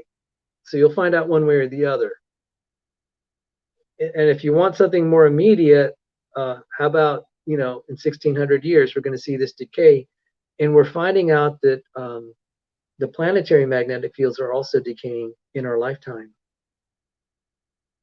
I mean, I'm almost 60 years old. You could say in my lifetime, I've probably seen like almost a 4% decay in Earth's magnetic field. Even in my lifetime. Oh, wow. Yeah. And you trace this back at that rate, whether you want a linear or exponential curve, it's still going to be a lot at the time of Adam and Eve, the strength of the magnetic field. You'd have to extrapolate, but to me, this is another good evidence of a young Earth. And I knew when I was in the debate, it was a really tough debate. I knew it was going to be tough because, like I said, the other side does have credible arguments that I can't answer. But I said, you can't run away from the fact that I have credible arguments too. And he was silent on the magnetic field. I noticed that. He wanted to talk about everything else, like radioactive decay, and saying how stupid I was. It's like, okay, don't think that I wasn't noticing that you didn't say one thing about the Earth's magnetic field. And I didn't say that to him, but afterward I realized, hey, you could be as pugnacious as you want, pretend like you know it all, but you don't. There's a saying that Huxley said, even though Huxley was Darwin's bulldog, he said, a single ugly fact, the tragedy of science is a single ugly fact can destroy an otherwise beautiful theory. So I gave an ugly fact there. So the first fact that I gave in my debate was humans haven't been around for a long time. That's sobering. Second, the magnetic field. Another one is the dinosaur tissues. They know that there are chemicals there that shouldn't be. We know that chemicals naturally degrade over time. And there are all sorts of things like what they call racemization, oxidation, the presence of peptide bond. I mean, we could go into chemistry, but we don't have to. Just suffice. I've confronted these guys who swear by radiometric dating, and I say, well, you got a problem with the chemical dates. One of us is wrong. It's going to be resolved one way or the other. Well, Sal, the dating method, don't they have to make an assumption? They have to assume the age of the Earth, first of all, don't they? It's a little more complicated than that. I just have to caution. You're assuming that the rate of decay has always been that rate, correct? Like, yeah, yes, and from physics that is reasonable. I didn't say it was correct. It's reasonable because we've not been able to affect decay rates that much by the environment. We haven't seen a lot of evidence for it until recently. Okay, so again, the old Earth creationists who love our Lord and Savior Jesus Christ, they'll say, hey, Sal, I'm with you on the complexity of cell. Only God could have made this, but you got to help me with this radioactive decay. And so I don't like framing it in terms of atheist versus theist, because there are believers out there who hate evolutionary theory, but they think the Earth is old. We've got to separate them out from these theistic evolutionists. And a lot of them are like, Sal, I'd be on board, but there's the problem of distant starlight and radiometric dating. And I'm like, I've been there because I'm a physics student. I know exactly the problem. And so when I was in physics school in 2012, I had to save my grade in graduate school. And I'm like, well, I have to write a killer paper. I'm going to gamble. I'm going to gamble on finding out evidences in secular review, scientific journals, on electrical and chemical means of changing nuclear structure. Because you could obviously see then, if you change nuclear structure, then that could invalidate radiometric dating, if you can find chemical and electrical means. So the first thing I found out, there's a 1987 or so paper in the world's top scientific journal that said there are neutrons that are generated by lightning. That means nuclear structure is changed by lightning. Oh, that's interesting. Electricity can change nuclear structure. We happen to know that when rocks are compressed, like I have this lighter here, and the way that I start it is I squeeze the trigger, Right. and it compresses a quartz, and the quartz makes an electric spark, and it gets the butane going. Right. I'm a pyromaniac. That's kind of bad. I enjoy it. So if you think about the tectonic activity in Noah's flood, you're compressing a lot of rocks. You're generating a lot of electricity, and they're beginning. Scientists are grudgingly acknowledging. We even see a ton of lightning strikes during earthquakes. So you get electricity can change nuclear structure. We call it a photonuclear process. Wait, so is it the movement or the shifting of the earth layer? Is that what's generating the energy for the electricity? Yes. Okay. And there are two ways you can generate it. So the piezoelectric effect is the compression, I think, and it'll generate electricity. The other is the triboelectric effect. So on a dry winter day, there's lots of static electricity when you're just walking around and you grab the doorknob and you get a shock. That's actually like 30,000 volts. It doesn't kill you because the quality is high, meaning 30,000 volts, but the quantity is low, which means it has low amperes. But if it were a large, high quality of say 30,000 volts plus like say 1 or 2 amperes, quantity, you'd be dead. Okay. Oh, wow. But so it's the friction. So when you take like a cloth and you rub like something metal on a dry winter day, you're going to start charging it. That's a triboelectric effect. We don't know exactly what's going on. It could be both mechanisms generate electricity down there. So that's just one, and I'm just starting at one thing that can change nuclear structure that involves a very reasonable process like tectonic ability, tectonic action. But there's some other mechanisms that we're discovering.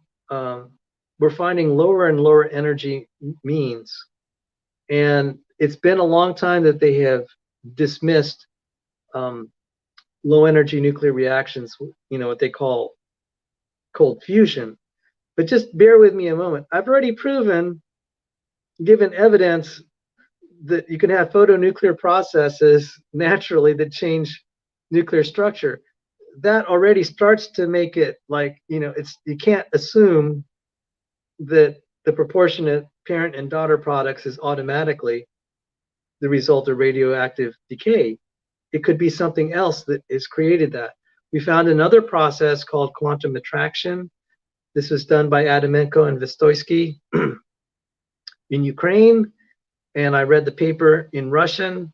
I had to use Google Translate to read it. It was a bear. Oh my goodness, it was painful reading. I didn't understand most of it, but the conclusion was you have these basically like lightning strikes.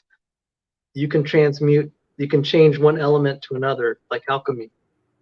Oh, okay. And you get proportions of parent and daughter products that look old right from the start. Oh. Transmuted. Yeah, this is a big deal.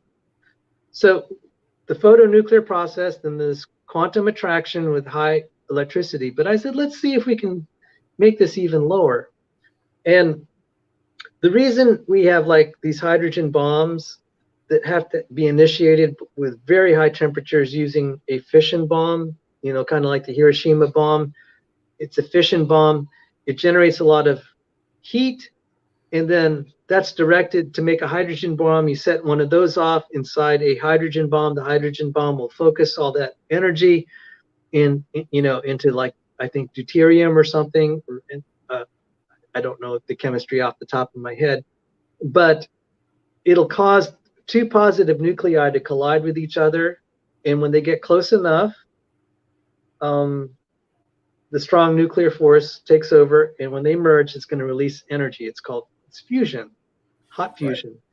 So this is, it's just like when you have two North Pole magnets and you try to force them together, you could feel the resistance gets stronger the closer it is. Like they're pulling apart, right? Yeah, when you try to force them together, it's going to push them apart is more correct. Okay. Push them apart. So likewise, the electrostatic force, not magnetic forces, electrostatic force, a positive nuclei has to be overcome. And the only way we've generally known how to do that is to just heat the system up real high and hope that before it blows apart, you get enough of them to collide with each other, and you can release that. You get basically a hydrogen bomb. It's uncontrolled fusion. That's why we don't have fusion reactors. It's so difficult.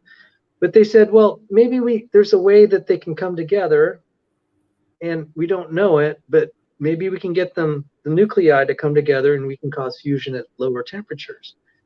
And it's only like in the last year I saw a paper. It's called Heavy Electron Quasiparticles, and I did this on my channel. And I provided the evidence that it looks like we're able to achieve low energy nuclear reactions under specific circumstances. There was a paper in the prestigious scientific journal Nature that talked about a scandal where professors claimed that when they compress granite, they were able to generate neutrons.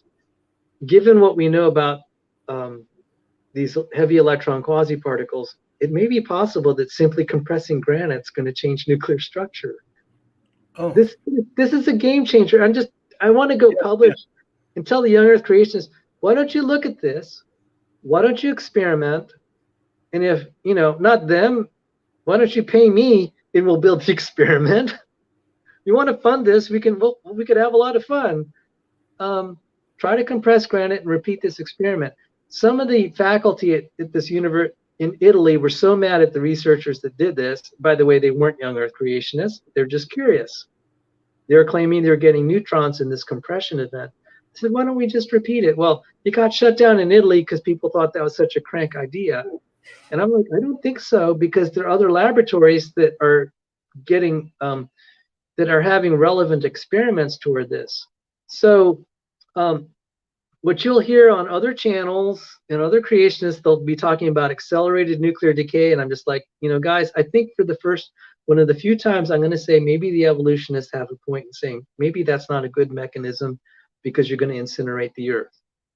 Why don't we look, and I've been devoted to finding alternative mechanisms. And so I've given 3 right now: the photonuclear process, this quantum attraction, where you have high electron densities, and it's kind of complicated. It's also an adiabatic process, meaning it doesn't generate heat, which is good. And then the heavy electron quasiparticles. I said, it's very early in the game, and maybe we just have to wait on the Lord to show us.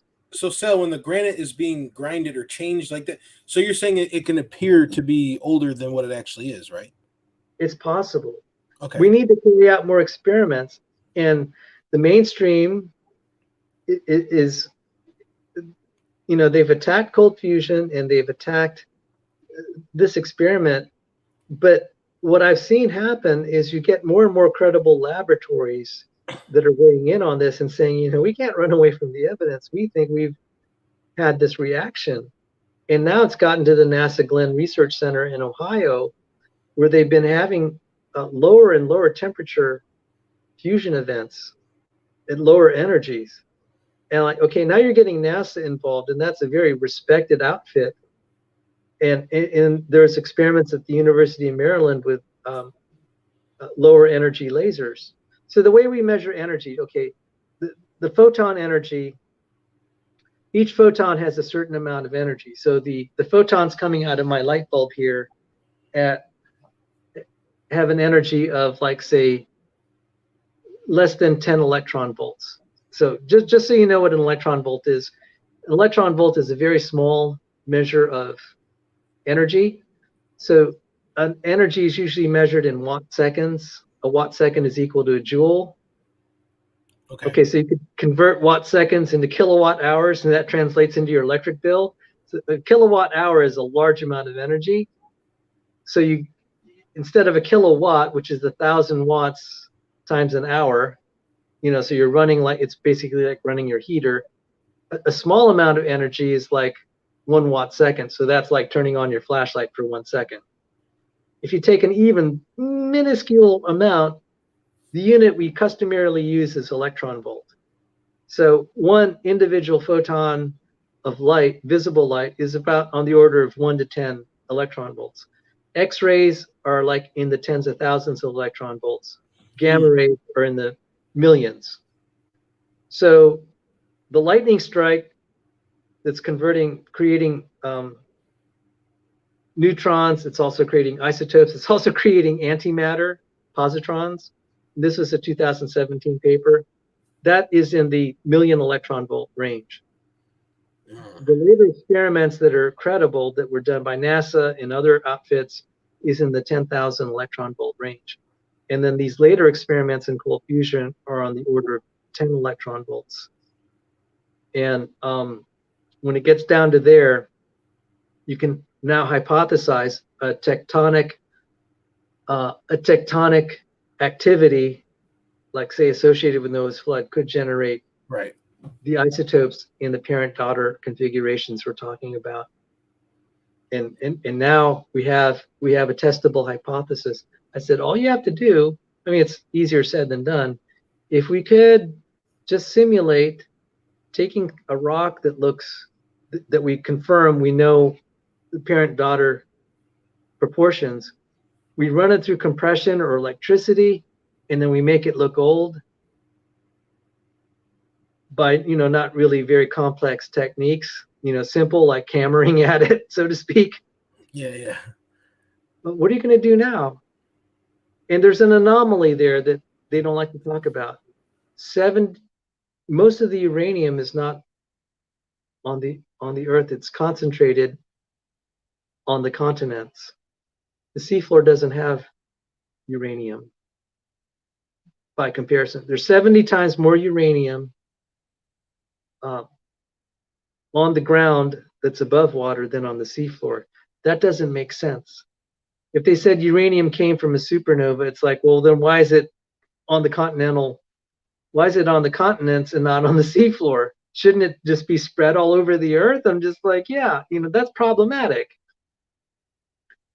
And so this is lending itself to some sort of catastrophic event that's associated with Noah's flood. So those are kind of like 3 of my big ones. There's a lesser one called the faint young sun paradox. The readers can view it, and that may be worth pursuing. And Jace has a question for you, Sal. Sure. I'm not sure. He asked, is time consistent? It's better to say, are the clocks consistent? And so the answer is no. No. We have verified that because we have spacecraft and we have GPS systems where you actually have to account for the different clock speeds. So if you take a spaceship and you fly it at very high speeds, its clock will tick slower. And we call that time dilation. And there have been traditional explanations for it, according to special relativity. Special relativity actually gives a right prediction, but I don't think it has the mechanism correct. But we do know that it is not consistent. It depends on the strength of the gravitational field at that position, and also your velocity. And velocity is kind of a, is there such a thing as absolute velocity? Most people will say no, I'll say yes. But the point is, if you have 2 objects moving relative to each other, there's a strong chance that one clock is on one object is ticking at a different rate than the other. So if we take these cesium beam atomic clocks, you can measure those differences. We did an experiment called the Heffel-Keating experiment. We took airplanes and flew them around the world. And at the end, you can look this up at Wikipedia, the clocks were not the same. So why don't I drop that in the chat, Hafel? Interesting. Yeah, go ahead. Yeah, Sal, if you want to leave a comment, I'll make you a moderator so you can drop links in the chat if you want. Oh, okay. Yeah, just leave any comment. I'll give you a wrench, and then you can put links. Oh, well, thank you. I'm gonna take you up on that. So let me Kevin's biblical discussions. Thank you. So that was a great question. So that does relate to the young Earth creationism, because if the clocks can be different depending on your location in the universe, that could explain how distant starlight could arrive here. That's a long-term project of mine that I'm trying to look into exactly that. So let me just type this in here, the Hafel-Keating experiment.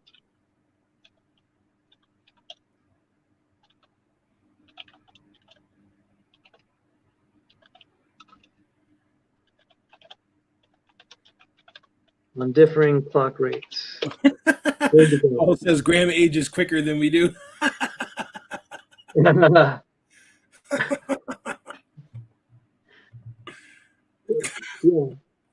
So if there are more questions, I'm glad to be of service to you. I hope you all have been enlightened during this conversation, and hopefully encouraged. Yeah, I think you did a fantastic job explaining the cell membrane and these other evidences. Some of the stuff that you said I don't quite understand, but I was trying to follow along for the most part. Yeah, I think you presented it really well, Sal. I'm gonna have to go back and rewatch this again for sure. Yeah, and you know, my channel is notoriously nerdy. I don't have a large subscriber base. That's because I tend to focus on really heavy science. I mean, this is professional level creationism isn't kind of the garden variety that you'll find in that's popularized, and some of the arguments, frankly, aren't that good. It's harder, but I would argue there's a better payoff, because long term you'll be able to hold your own. And I'm seeing, you know, people that are not specialists, because of the animations. What made it possible to make the argument so well now is you just had the cartoon. Even if you don't remember all the names like NFT2, RAN-GEF, and importins, exportins, and, you know, lipid bilayers, you saw the cartoon and say, how could that evolve? You don't have to know all the names. Or you could see that potassium ion channel and you show someone the cartoon and say, how could that evolve?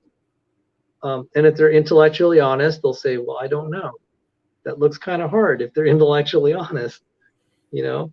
So that's the difference in the modern day.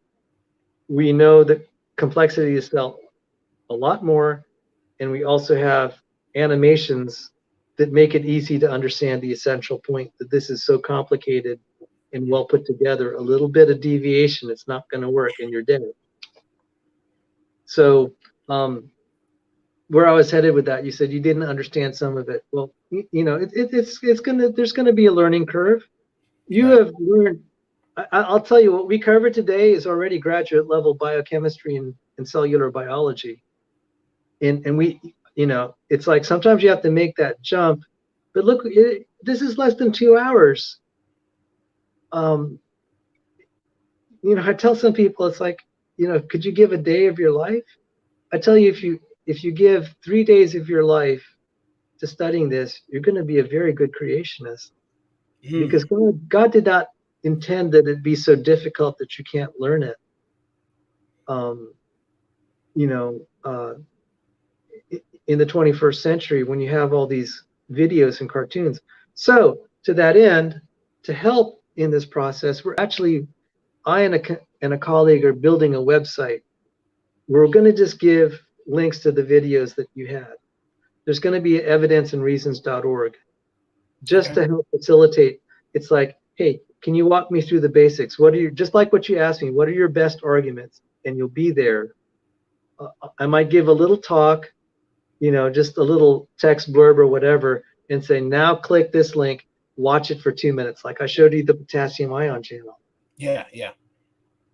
And even if you didn't understand, like, salvation and carbonyl groups and No, that ions, was amazing. So that's each individual cell does that function. That is amazing. there are probably thousands of potassium ion channels in one neuron. One cell has thousands of these. Wow. And we're finding, like in the brain cells, some of these channels, each of the channels is slightly different than another. Really? They have to be. People say, how do you know that? It's like, I saw the diagrams on, okay, for the critics out there who might be watching this on my channel, because my channel gets scrutinized and when I rebroadcast it, I saw data on the alternative splicing and in some post-translational modifications. Each of those receptors could be different than the other ones on the same cell. How does it know how to do that? So that's just for my audience there that tend to be on the nerdy side. So yeah, this. Oh, Paul T had a question for you, Sal. He was saying that could this be good evidence to prove that we're heading towards the Great Tribulation, the genetic mutations that we accumulate every generation because we're breaking down? I think so. With this, what one biology student said, boy, we're deteriorating. That tells me the Lord's coming back soon, because otherwise we're going to be dead. Yeah, right. So the clock is ticking, guys. The clock is ticking. And our only hope is in Jesus Christ. Trying to prove evolutionary theory is not going to be your hope. One, even if you prove it, what's it going to give you? And the other, the more important thing is, what if it's wrong? Then you're really toast. And God bless, there's some theistic evolutionists who I think are devoted Christians. I was a theistic evolution for the first 2 years of my life. There's some that take a lot longer to figure it out, unfortunately. Yeah. I'm not going to make a blanket statement that they're all wrong, but I'm just going to encourage them. It's like, reconsider whether it's good science before you start swearing by it. Because if life emerged by a miraculous process, that should encourage you that there is a creator. And if we are deteriorating, then Jesus has to come back, like he said. But you see, that's also proof that the genealogy of Christ is true, that life on earth has been around less than 10,000 years. That's proof to me that the Bible is trustworthy. What other ancient text would make such a bold prediction? So, yeah. So yeah, the Lord's coming back. And I got to tell you also, you don't even need to appeal to genetic arguments. You look at the fact that we have nuclear weapons. Right. You only need one crazy guy like Kim Jong-un to go postal, to go crazy, and he starts pressing the button. And our economies are so deeply integrated that if you take out like a major city like New York, there'll be financial collapse. It's just like a human being. If he gets a shot in the neck and his spinal cord is severed, he could be dead. Right. So the rest of everything could be functional. And, we have nuclear, chemical, and biological weapons. Some crazy guy just wants to set it off. He can cause a lot of misery. Look at all the misery caused by just one man, Vladimir Putin. And he's threatening us with nuclear war. How long do you think the human race can go on this path? Yeah. So, Shalom, thank you, Brother Paul, for this question. He says, is there any chance of things changing as they are progressing, or is it inevitable? I think he's speaking of the genetic mutations. Like, is there any way for humanity to recover from all the flaws that we've accumulated over the generations? Or is that permanent? No, and that's part of the research I did with Dr. Sanford. Well, Dr. Sanford, really more to his credit. I just was piggybacking on his work. And the basic thing is trying to re-engineer the genome. So what would that mean? And let's just take this. He was a genetic engineer, and I said, in the process, you must have blown apart a lot of cells. He said, oh yeah, we had a lot of failures. to make one improvement, we're just shooting the DNA, and we hope we get that DNA in the right spot, and it does something beneficial, where there's a genetic improvement. But he said, I blew apart a lot of cells. So let's say we're trying to do that to human embryos, zygotes. You're going to have a lot for every one person that might have a genetic improvement. You could have hundreds that have birth defects. And, I can't imagine a mother having hundreds of kids. Most of them are defective, and then you have one that works. So not only is the birthing process almost going to be prohibitive in that case, right? There's some ethical implications of that, where you're making hundreds of kids with birth defects. And then even then, you might only be changing, right? You have like 100 new mutations per generation. It's very hard to identify which they are, for one. And a lot of times you can only fix like a few positions at a time. It's going to be hard to do it across a genome that's 3.3 gigabases. So there's some practical barriers to us healing. And like myself and John Sanford, it's God saying you cannot. This is God's way of saying you cannot work out. You cannot save yourself. It does say in the Bible, work out your own salvation, but I think what that means is you're already saved and you're letting it express itself in your life, but you cannot save yourself. Only Jesus can save you. Right. And it's also for our genomes too, not just our souls. He has to come back and redeem our bodies too. Right. And I think the Apostle Paul said that because I think he was speaking broadly to a group of people. Examine yourself. Have you really been born again? Have you really trusted Jesus Christ?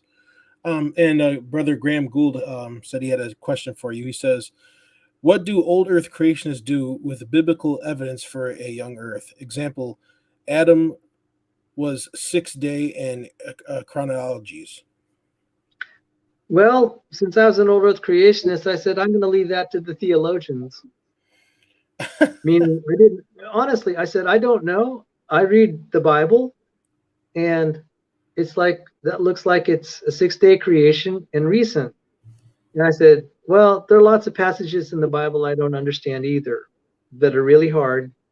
And I'm just going to love Jesus, and that's all that matters. That's right. And honestly,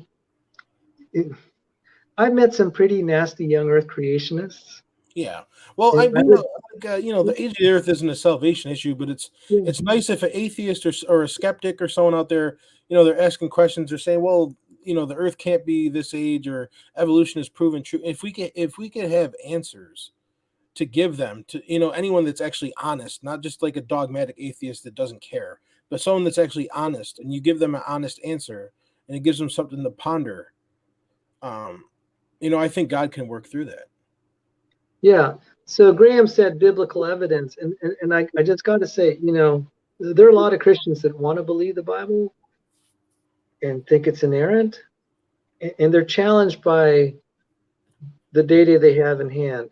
And people say, well, that's man's viewpoint. And just like, well, it's a lot more subtle than that, because if you are an electrical engineer, as I was, our profession is driven by electricity and magnetism. Electricity and magnetism give us the speed of light.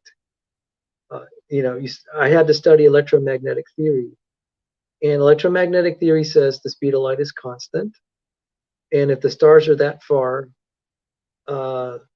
then the universe is old. It's that simple. And then there's a conflict between what they practice professionally, that they're able to make all these wonderful new technology, these technological devices. It's very natural for them to be old earth creationists. I get just a little irritated with these theologians. It's like, why don't you try to build an electrical system? Why don't you study electromagnetic theory? And you see how well it applies. You'll begin to appreciate how difficult it is to believe the earth is old. So what changed my mind? When I went to graduate school, and even before, I've been hearing that there's a possibility that the speed of light varies. So all those equations as an electrical engineer that I used, it Yeah, might have I've only heard that limited before. application. It It could might be be different possible. over time. Go on. I said I've heard that before, that it's possible that the speed of light isn't always been the same. Yes. And Or is it there could change evidence for that? depending on your position in the universe, which is also compelling. Okay. But the problem is it's a speculation, and we haven't had a lot of proof that it could, but we're starting to. Mm. We're starting to, just like with radiometric dating. So I just say sometimes you might have to wait on the Lord. And I would just be patient with the old earth creationists. They're really on your side. A lot of them are younger. I like to think of them as young earth creationists in waiting, okay? Yeah. Because why do I say that? A lot of the best young earth creationists were old earth creationists at one time. I was an old earth creationist. Dr. Sanford was an old earth creationist. I've met a lot of young earth, about a third of the top researchers who are young earth creationists, who are professional scientists studying creationism, were old earth creationists. Wow. I actually don't meet too many of them that were theistic evolutionists, unless they had come from, like, say, they came from that background where they grew up in a home, either they're atheists, or like me, I was raised in a Roman Catholic home before becoming evangelical, accepted evolution. Right. But we'll study things like the cell. It's like, yeah, it's clearly like it got created. It's now just determining the chronology. Yeah, I want to be a little more charitable to them, because they do have good points, and those are the points that professionally I'm investing my time trying to address. I'm not going to demonize them. I'm going to try to say, okay, I know what will persuade them. I need an experiment, and I've actually been building experiments to that effect. On my channel, I talked about a laser interferometer I've been trying to build to help test out some theories. I've got inconclusive results, but I'm going to pursue this. This may be the last thing I do before I die, is get that experiment to work. Yeah, God willing. You will. Yeah, God willing. Yep. Well, we're coming up. Well, actually, we're slightly over 2 hours. So, is there any more audience Q&A for Sal? I'm not going to hold them up too much longer. Please feel free to come to my channel. And at some point, I'm hoping to have a website where this will be a little bit better organized. So if you have questions, you can just type in the search box on the website, and it might take you to some of this. I'm also hoping to offer courses. There's a chance, I got word, I might be interviewed on television, the TBN network, which Ooh, yeah. okay, I'll be right there with Joel Osteen, okay, or whoever's on the TBN network, and Benny Hinn. But I'd like to think you'll have at least one good guy on the TBN network. And I also got word that I might have a museum exhibit in a Christian museum on my scientific work at the Wonders of Creation Science Center. So thank you, Sal. Yeah, so guys, please subscribe to his channel. I dropped the link for his channel in the side chat. Paul, so we'll get a final question here from Paul for Sal. He says, what is his thoughts concerning how autoimmune disease comes about? So autoimmune diseases are like lupus and multiple sclerosis. It's basically, if I get this right, if I misquoted, I'm misunderstanding this, apologies in advance. That's not something I study. But your immune system attacks like all the bad stuff that enters your body, like the bacteria or whatever. What happens when it goes wrong and starts attack? There has to be a way that it can distinguish your cells from the bad guys. The autoimmune deficiency happens because that doesn't work. That's basically a birth defect that is, one of our ancestors, someone has inherited a birth defect, and that is probably a genetic deterioration that has persisted in the population. Oh, that's the other thing. If Darwinian evolution works so well, why do we have so much prevalence of sickness, of inherited disease? It's not cleaning it out of our genome. No. fact, I'd argue it's actually getting worse. It is.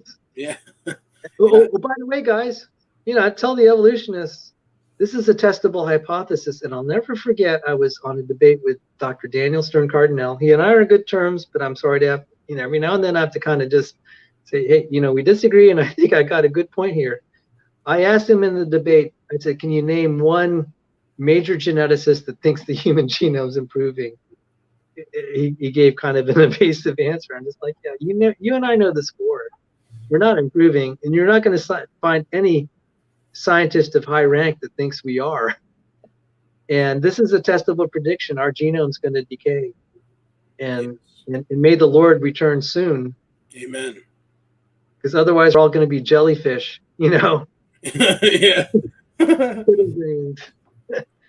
Well, thank you for coming on, Sal. I greatly appreciate you coming on, bro. That was really nice of you to do that and to share this stuff with us. I'm gonna have to rewatch this again because you did say a lot of things that were kind of hard to understand. So I'm gonna probably have to try to digest that. You know what I mean? Yeah. But no, this was fun. Yeah, if you ever want to do another presentation again sometime or whatever, I'm cool. Always welcome to have you here, man. Thank you.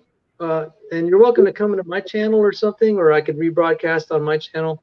So any of the specific stuff, because this is like a fire hose, a huge data dump, and we can go through things a little slower. Sure. And I delight in doing that because it'll also equip you to witness to other people.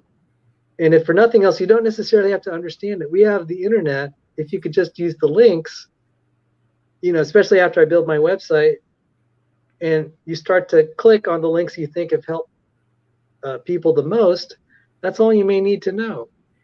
Okay. But at the same time, though, if you don't have access to the computer, if you're like face-to-face talking to somebody, it would be good to understand and be able to explain something. Yeah, I think the geometry argument, I'm trying to push that. I say geometry is priority. Just think of a nut and bolt connecting. And I said, a lot of the cell parts have to connect with even higher precision. Right. Much higher. So. Yeah. Well, thank you for joining me, Steph. God bless everyone in the chat. Paul, Kelvy, I see Heffy's here. Who else we got? We got Graham, Cheryl, Jill, and did I miss anybody? Jace. And yeah, I think that's everyone. Yeah, so we got 5 viewers at the moment, but yeah, like I said, I didn't know LPP was going to be streaming at the same time. We probably could have had a few more, but that's all right. But I appreciate everyone that did show up. If you find this beneficial, if you learned something, you enjoyed this, please, consider subscribing, like, and sharing. And also, please go over to Sal's channel and subscribe to him. I think Sal would appreciate the subscriber base. I think he deserves it. He does good work in science, and he uses it for the glory of God. So we should all sub to him. And again, thank you so much for coming on, Sal. Appreciate you, brother. Thank you. Till next time, stay biblical, guys. See you later.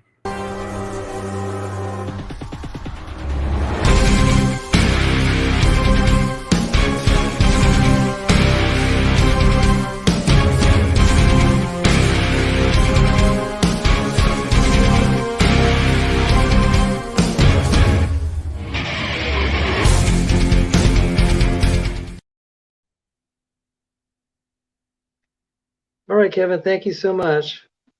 Hey, you got it, Sal. Take it easy, bro. Later. I think I'm going to go head over to LPP's. Thank you.